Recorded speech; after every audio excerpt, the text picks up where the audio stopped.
This is Mr. Hartman again, going through art fundamentals, and today we're going over the fourth section of art fundamentals. I think let's call it the second section, maybe third section of art of Western Europe or Western civilization, and we're going to start with the Greeks and the Romans.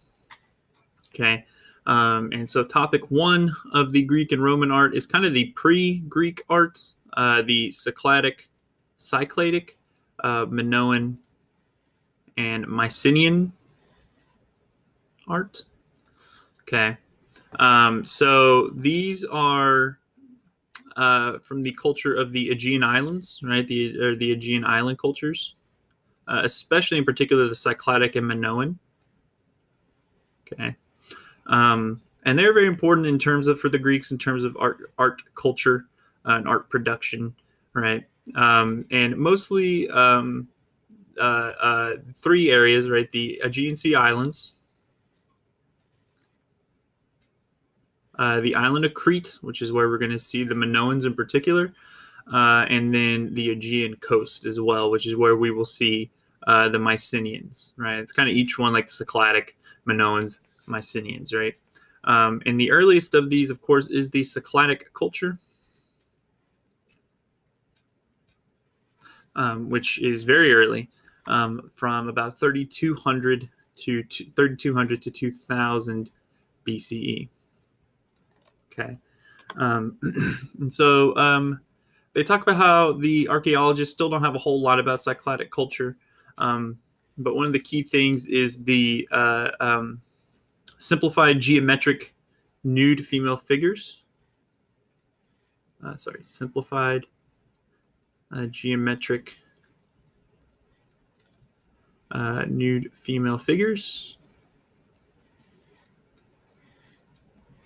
Right, that's kind of one of the key arts of the region, as well as pottery.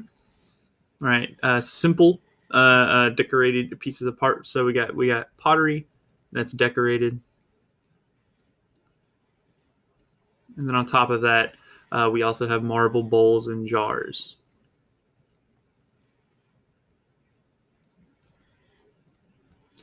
Right, and then eventually these will be supplanted by the Minoans.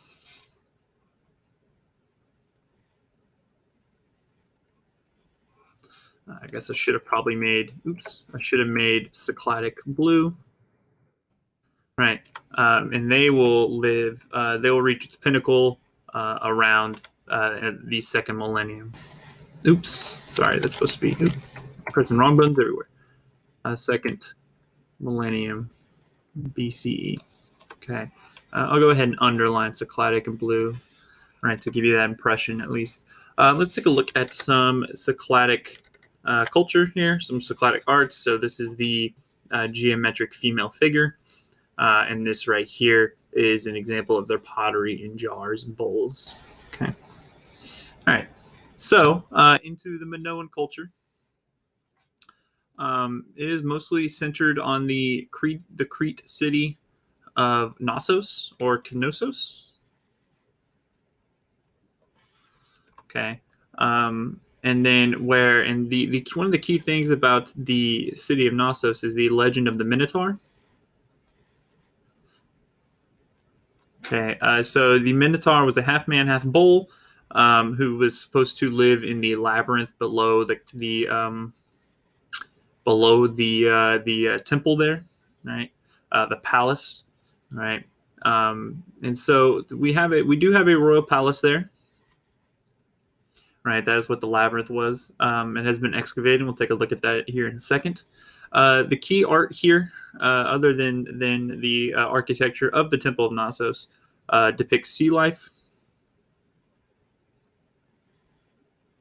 which makes sense. You know, it's an island in the middle of the sea, and statues of a female snake goddess.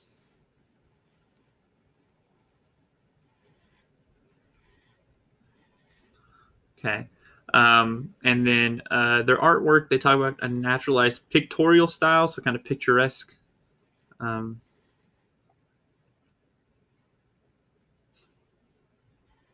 naturalistic pictorial style. Okay. And then they had two major types of paintings. Right? They had frescoes, which are on the walls. And we'll talk more about what frescoes are when we get there. So frescoes on the palace walls and pottery. Pottery, a pretty common theme here in the Greek and pre-Greek architect or art styles, right? On top of this, they had four major palaces. And each of the four major palaces are unfortified, and they call them light, flexible, and organic. Right, so probably just pretty open areas. Right, we don't know too much about them. Right, so let's take a look at some of that Minoan art. Okay, so here you can see the statue of the snake goddess. Okay. Here is a fresco at the Temple of Knossos of the Minotaur bull, and you can kind of see there's like some sort of competition involved of jumping over the bull, right? This is supposed to kind of represent the Minotaur in some ways, right? And then lastly, here you can see their pottery, right? Especially depicting that sea life. Okay. All right. So that is Minoan art. And so we see the collapse of the Minoans happens around the same time as the rise of the Mycenaeans, right? So it coincides with the rise of a group known as the Mycenaeans, based around their city of Mycenae on the Aegean coast. They are mainlanders, right? All right, so they got the city of Mycenae, which is why they have the name that they have, of course. And one of the key things about the Mycenae is elaborate tombs, which we're also going to see with the Etruscans later on.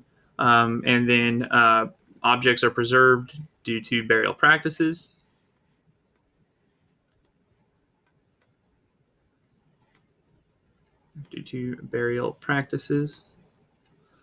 Okay.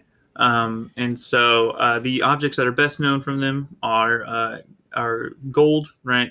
Their mastery of goldsmithing.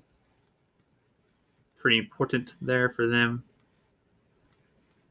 Okay. And then also a lot of relief sculptures, which we've seen in a previous video, right? It's using kind of a full block and then carving into the block for the sculpture. Okay. I'm sorry. Yes, here is the part of the Temple of Knossos, right? So you can see part of a Minotaur or a bull fresco on the back, and then also these very beautifully well done columns, which are in a pretty simple form. We'll talk about columns here in a little bit, right? Here is an example of an Etruscan tomb, right? So pretty well designed, pretty big also, right? Kind of reminiscent of the pyramids in a sense, right? And then here's some example of some Mycenaean gold work, right? Okay. So on to our second topic, right? So Mycenaeans, Minoans, and Cycladic cultures are kind of just the precursors to what we consider to be that ancient and classical Greek culture, right? The one that we tend to really think about when we think about the Greeks, right? And so let's get into that ancient Greek art. Okay. So they set us off immediately with some dates, 600 to 475 BCE. Okay. Which is known as the Archaic period of Greek history. Okay. They were heavily influenced. Nope. Get out of there. Influenced by Egyptian and Mesopotamian sculpture styles.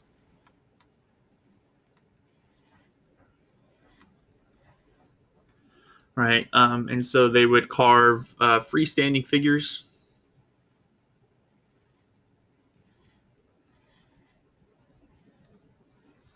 In marble and limestone. Okay. And they used the frontal pose of the Egyptians, right, as well, which again we'll look at here in a little bit. And however, right, despite using that, they were more dynamic in terms of what the sculptures were doing. and also more realistic humans, right? They looked more human than the Egyptian sculptures would, right? The Egyptian sculptures were a little idealized, right? We also see the beginning of temples being using columns, particularly two types, the Doric and Ionic styles.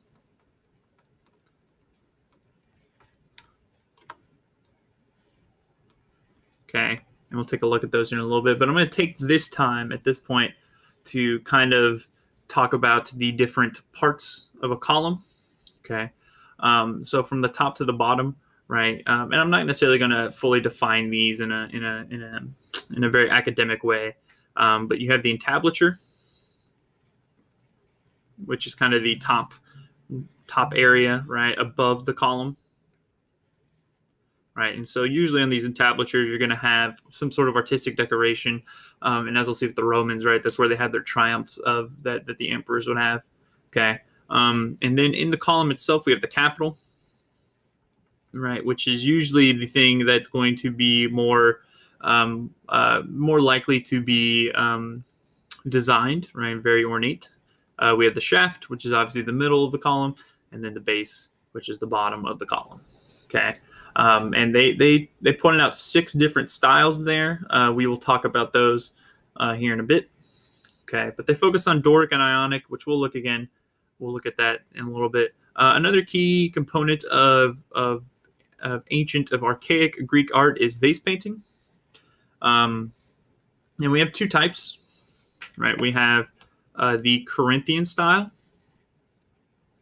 and we have the Athenian style. So Corinthian, much like Athenian style, obviously named after the city of Athens. Corinthian, named after the city of Corinth, right?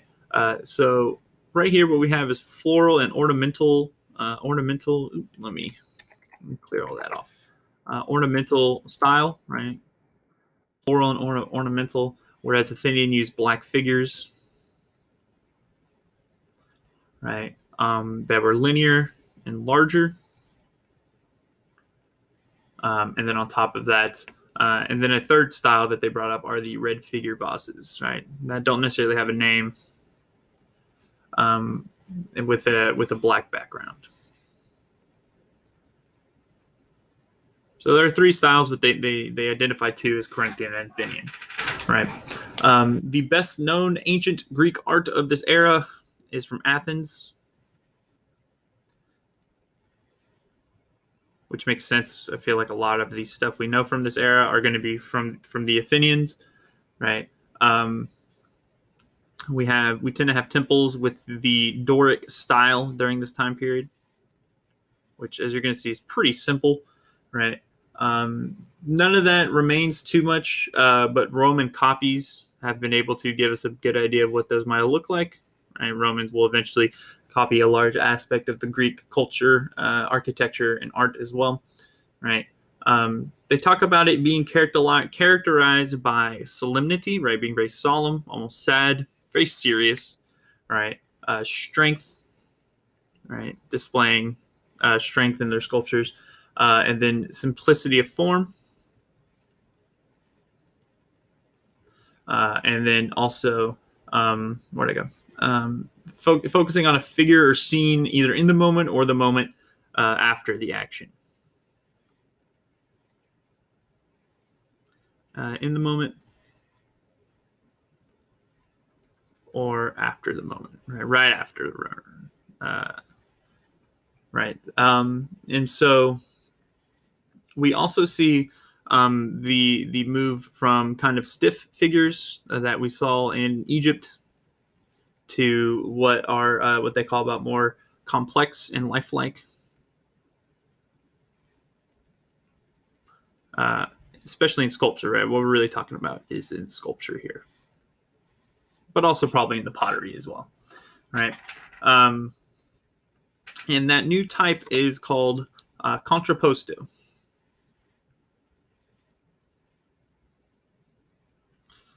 Also known as counterpositioning. We'll talk about what that means here when we look at the painting or look at a sculpture here in a bit, right? And it's invented to show the body at its best, at its most dynamic, right? And some key components of this.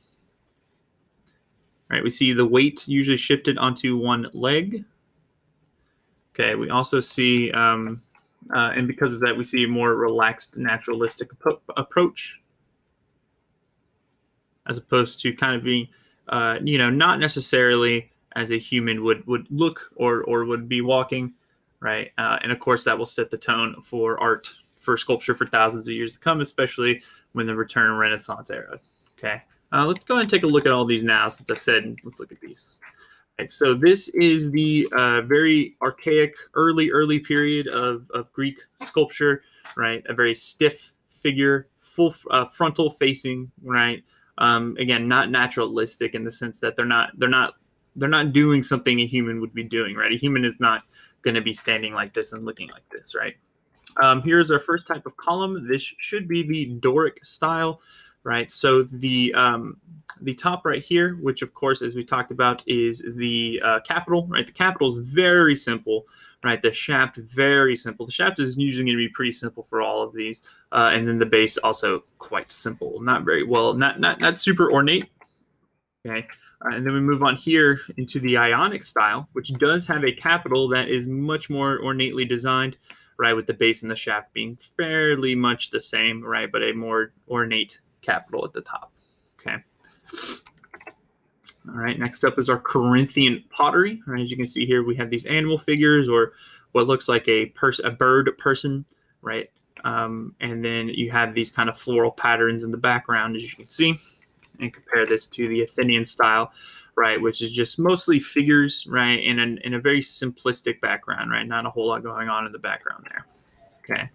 And here's a shout out to Khan Academy. Here's a direct comparison of the different types of sculpture. So here you can see that sculpture we looked at earlier, the Archaic period, right? Frozen stiff, right? Very symmetrical, right? But here you can see, right, this kind of more, this is contrapposto, right? You have, it's more relaxed because you see the knees are kind of, one knee is bent, right? And so all the strength is on one leg. And you see the arms in kind of different positions, right? It looks like they can move if need be, right? This person looks fake. This person looks real.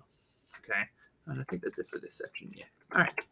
So let's get back into Greek art here, into the Middle Classical period, right? So this is all early classical, archaic and early classical, right? And in the Middle Classical period,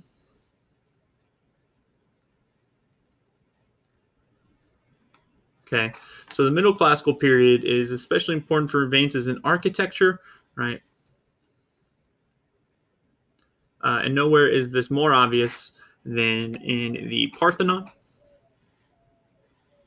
Okay, so the Parthenon was restored in 447 BCE after being destroyed a few decades earlier by the Persians in 480 BCE in the Persian Wars. These same Persians we talked about earlier, right? And so the use of columns in particular, right, is kind of the key thing of this artwork, of this architecture, right? But not too much more said about it. We see architecture decline, especially in Athens, during the late classical period, specifically because of their war in the Peloponnesian War, their loss in the Peloponnesian War, specifically to the Spartans.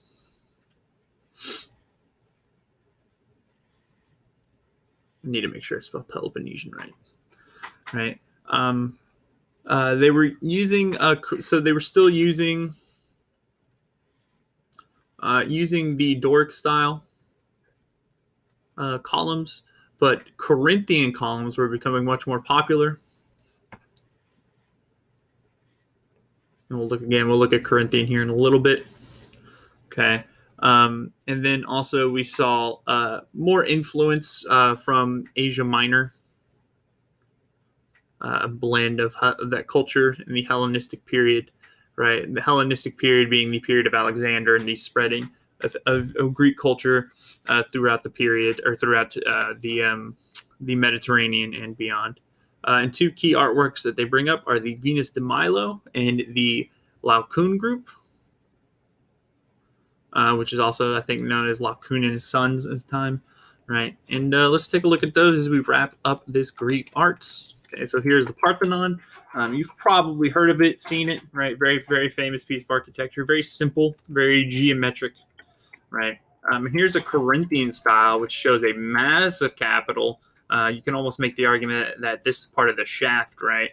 The shaft has been shortened significantly to make room for the much more ornate capital, with still a pretty simple base, but a little more innately designed, right? Here is the top of the Venus de Milo. It is a full freestanding sculpture. It's pretty remarkable how human it looks, right? How natural it looks. And then here we have the Laocoon group, right? As you can see, Laocoon and his sons looks like they're entangled with some sort of serpent, right? Again, a very famous sculpture, right? Which honestly probably gets less talk than it should. Okay. All right, let's move on to our third topic. Probably one of the lesser known of these societies, that is the Etruscans. So the Etruscans are the first group in Rome, right? In the Italian peninsula, right? And what the book brings up here, the resource brings up here, is a transit. They are the transition from Greek to Roman style in the Italian peninsula. So what you're going to see so the Greeks actually do colonize parts of the southern Italy and Sicily, right? But the Etruscans are kind of more mainland, right? And so they become pretty important, become pretty powerful in the first millennium BCE, right? Without necessarily getting too detailed on that. And probably one of the more common things, right, is they are known for tomb decoration, right? One of the more common things a society at this time is known for, right? No Etruscan buildings because they are made out of wood and brick, which the brick is surprising, right? You think brick would be able to survive, but the wood obviously is not, right? We do see ceramic models created. Oh, excuse me.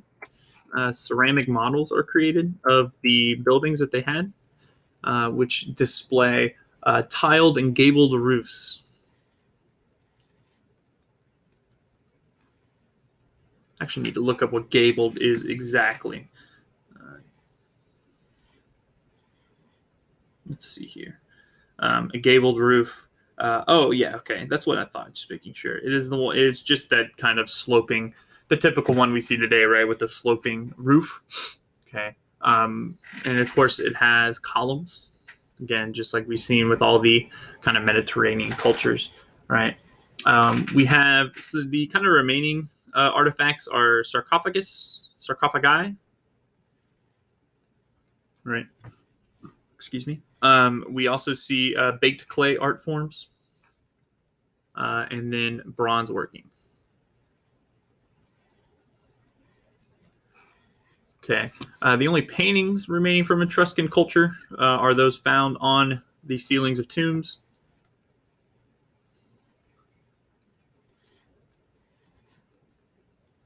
Right. And they were done in bright and flat colors. Okay. And they're usually showing figures playing music or dancing as part of funeral celebrations, right? Let's take a look at some of that Etruscan art briefly. You can see here, this is the inside of a tomb, right? You can see some instruments there. It's hard to make out in this one, but there's some instruments here and there. And they are performing. They're kind of just, gleefully playing. You can see somebody drinking right there. And you see the kind of roof geometric designs and very bright colors, right? And of course, this is well preserved because it is underground in a tomb. Okay. All right. Last one of this particular section, and that is Roman art. All right. Okay, so they talk about Roman story. The story of Rome is one of conquest and empire building.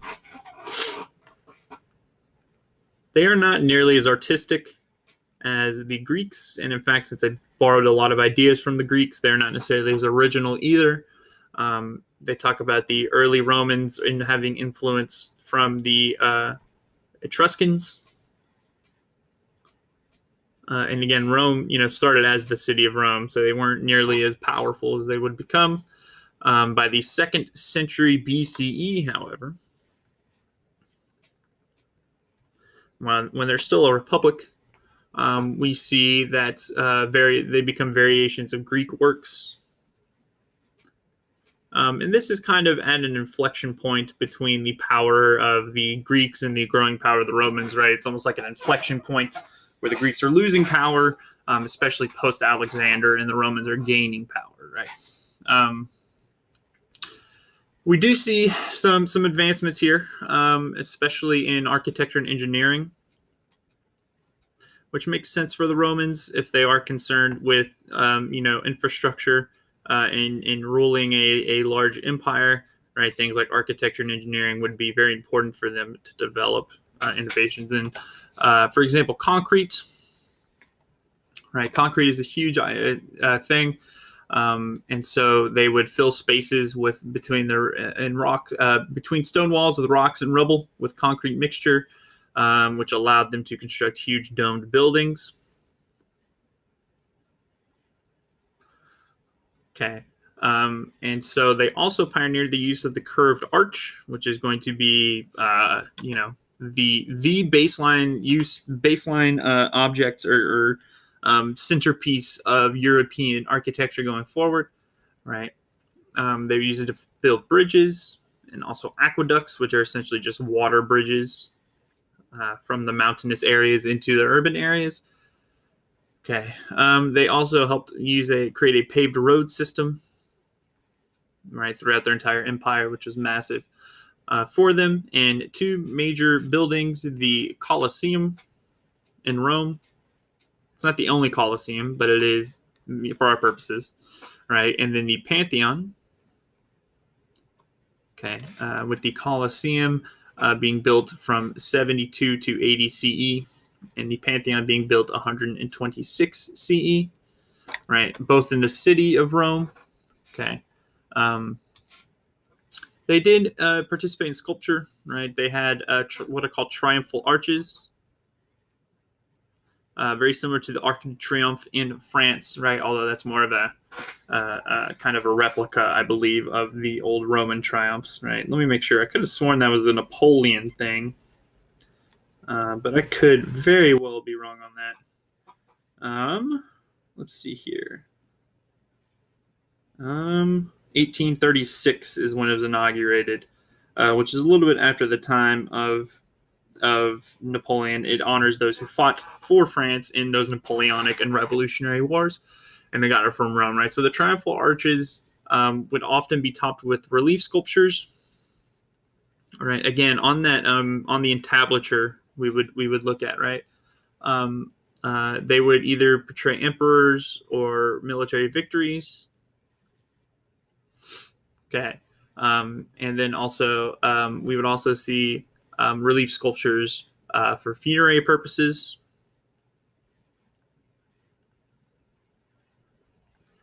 The Rome had an interesting relationship with its generals and its emperors. A lot of times the emperors were to be worshipped as a god, and then whenever a general or an emperor, which usually were the same thing, would win a great battle, they would hold these kind of triumph parades and stuff like that.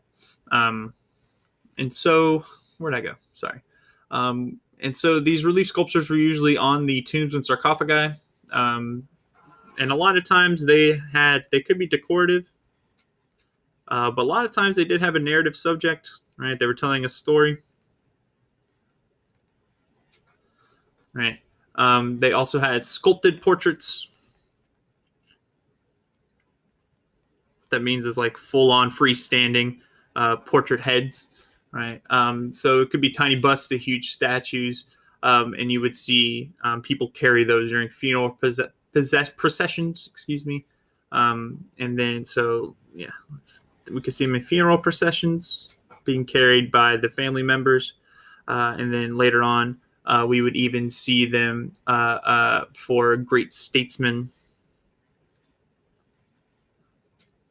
right? And then they would put them in public areas, right, as like statues, right, permanently. Okay. Neither were naturalistic, right? They were idealistic sculptures, right? They're idealistic and highlighted the Roman ideals.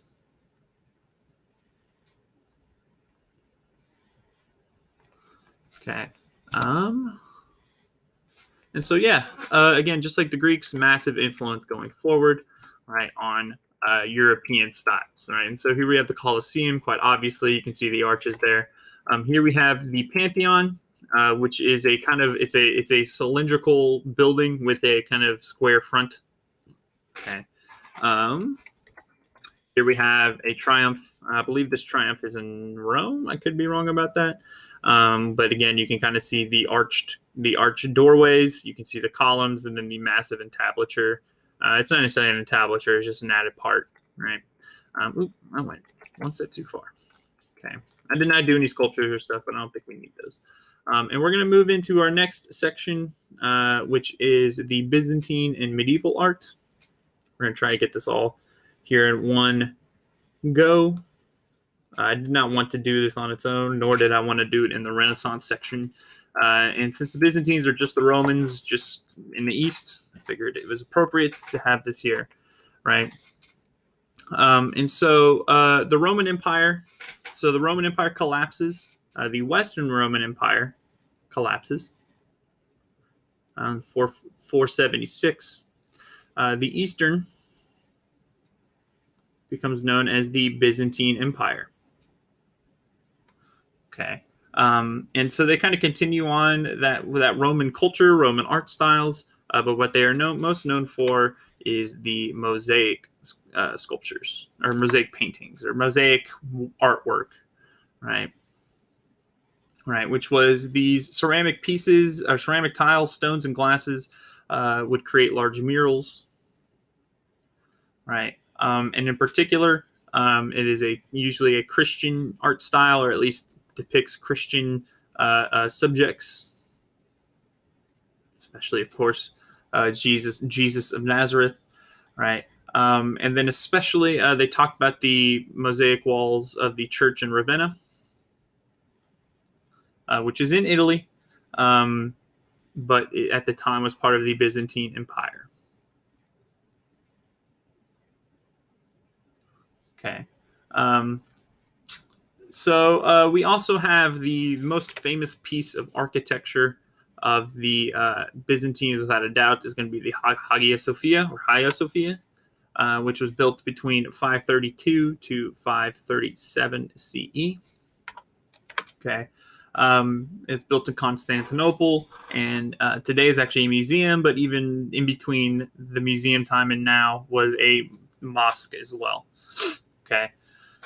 So that's pretty much Byzantine art, but in medieval Europe, right, in Western Europe, right, we're seeing a lot of strife, right, a lot of conflict in Western Europe, right. Not with the fall of Rome, right, there is a lack of organizational control, and so because of that, what we see is art is mostly preserved and, frankly, created by the church, by the Christian church at this point. Eventually, it'll become just the Roman Catholic Church, right. We have an illiterate population. Right. And so, in fact, that's kind of institutional because what we see is formal education is for the nobility only, for the nobility and the clergy. Clergy being members of the church, right, or employees of the church, priests and bishops, right. Latin is the language. And what we see is books are hand copied on parchment or vellum.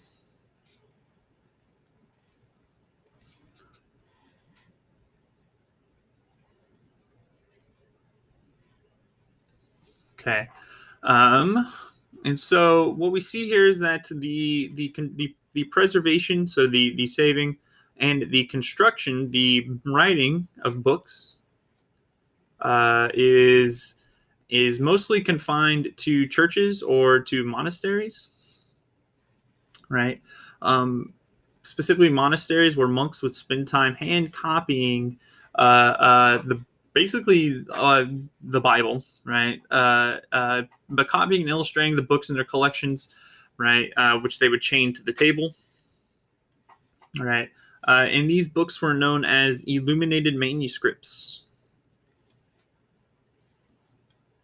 Okay, and so they were very valuable, right? They helped facilitate exchange of artistic ideas between Northern and Southern Europe.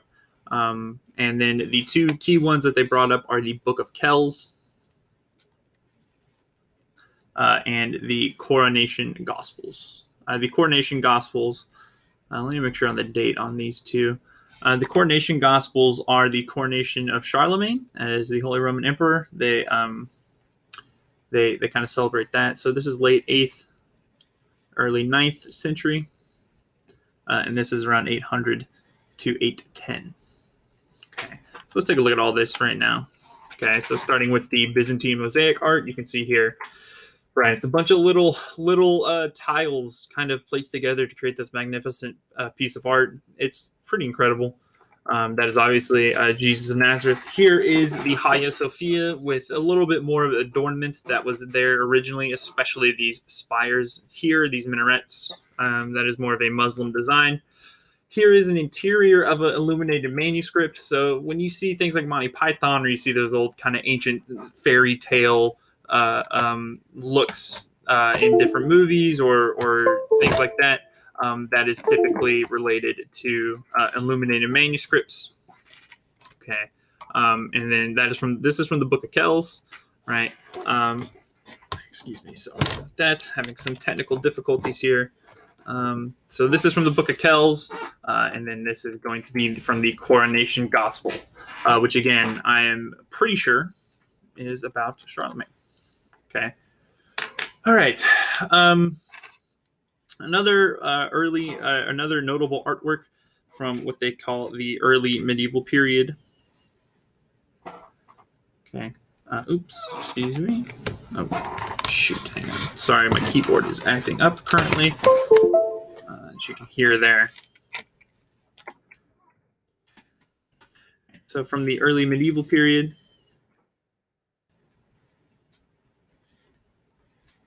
which is from 375 to 1025. Okay, is the art of the nomadic German peoples.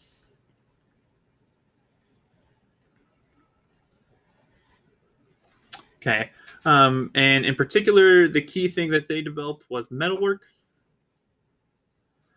Okay, and they talked about the different styles of it is abstract, it is geometric, it is decorative, and usually since they are nomadic, right, it took the form of portable jewelry,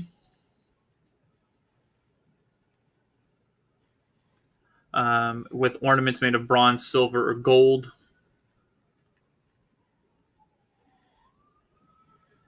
Right, kind of a portable wealth display, right? And then also jeweled patterns. Okay. So we also see Viking artifacts. Okay, so Viking artifacts from the seafaring culture of the Vikings in Scandinavia. Their most important medium was wood, which makes it hard to kind of get a lot of these artifacts. But they would design, they would engrave, they would carve artistic designs and sculptures onto wooden ships. Right, maybe a dragon on the front bow, right, and stuff like that. And so with the Viking invasions, right, we see the Viking culture mixed with the ones in England, the Anglo-Saxon, and the Celtic Ireland culture to form the culture, the Hiberno-Saxons, which is kind of the baseline culture of modern day England. Okay. So, as we get later into the medieval period, we see architecture, church architecture becomes the dominant art form.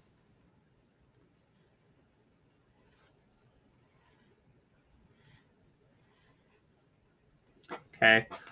So every city, town, and village will have a church. And so the earliest churches used what we call the Romanesque style, kind of just copying the Roman style that was there already. Specifically, the use of the Roman arch as the kind of centerpiece of the architecture, right? With the example that they brought up, Saint Sernin, which is located in Toulouse, in France, and was built between 1070 to 1120. Okay. And so they were stone vaulted buildings, right? And they replaced earlier churches that were usually wooden, and they usually had a tunnel of arches that was called a barrel vault. So basically, a barrel vault is just a series of arches together to form a hallway, usually of some sort, right? With a vault being an arch-shaped structure that was used to provide support for a roof. Oops, excuse me.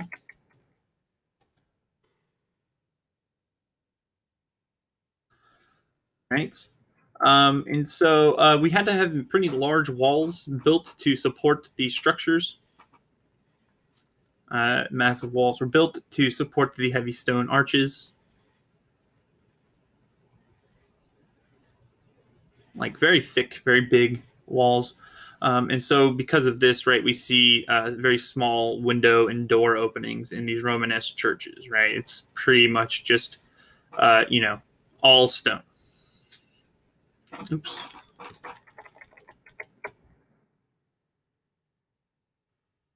And then, so to kind of create some sort of art here, we do see a lot of relief sculpture, right?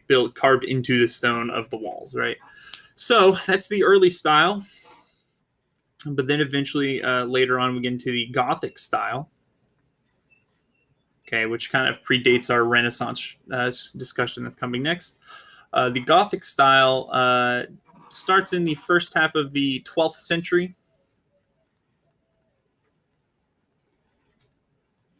and will continue to be popular into the 16th century when it is then replaced by the Renaissance style, which not a whole lot of architectural style there, but certainly later on it will have some. Again, largely used for churches, although some secular buildings would have Gothic style. And one of the key characteristics is pointed arches.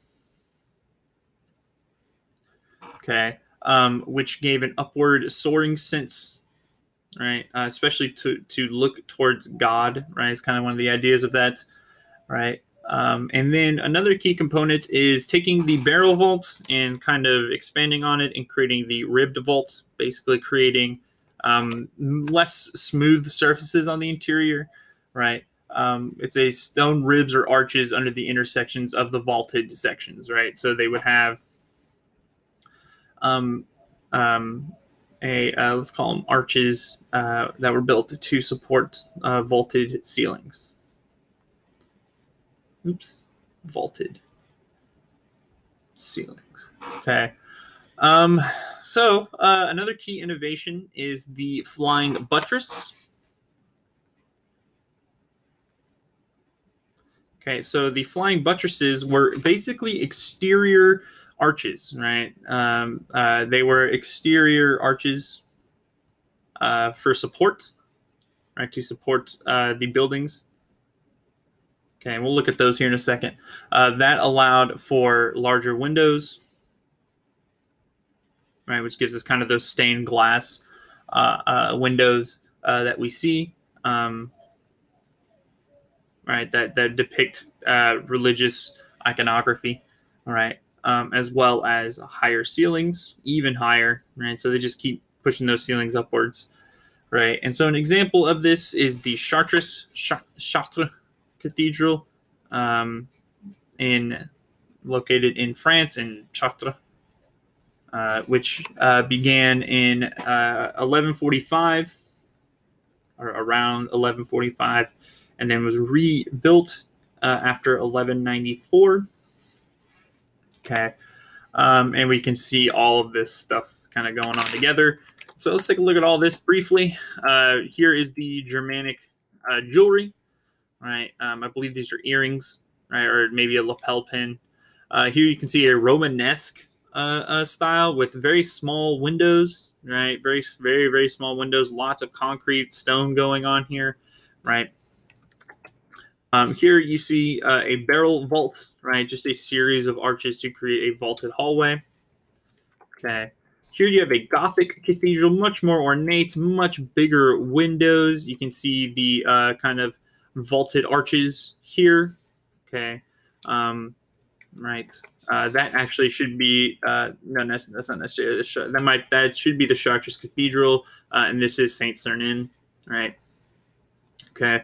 Here are the arched, the ribbed vaults, right? So you can see kind of these extra arches within here to kind of support the higher ceiling points within. Okay. Here are flying buttresses. Again, they're almost exterior arches to help support the walls, and because there's more support on the outside, that allow for the creation of these large stained glass windows. And then finally, here's the cathedral at Chartres, where you can see those flying buttresses, right? And that's going to do it for this section. And now time to really get into possibly one of the hardest parts of all of Decathlon, and that is going to be the Renaissance section and going forward. All these artists are very hard to memorize, all these different art styles, but we're going to try our best. Thanks for watching. I will see y'all in the next one.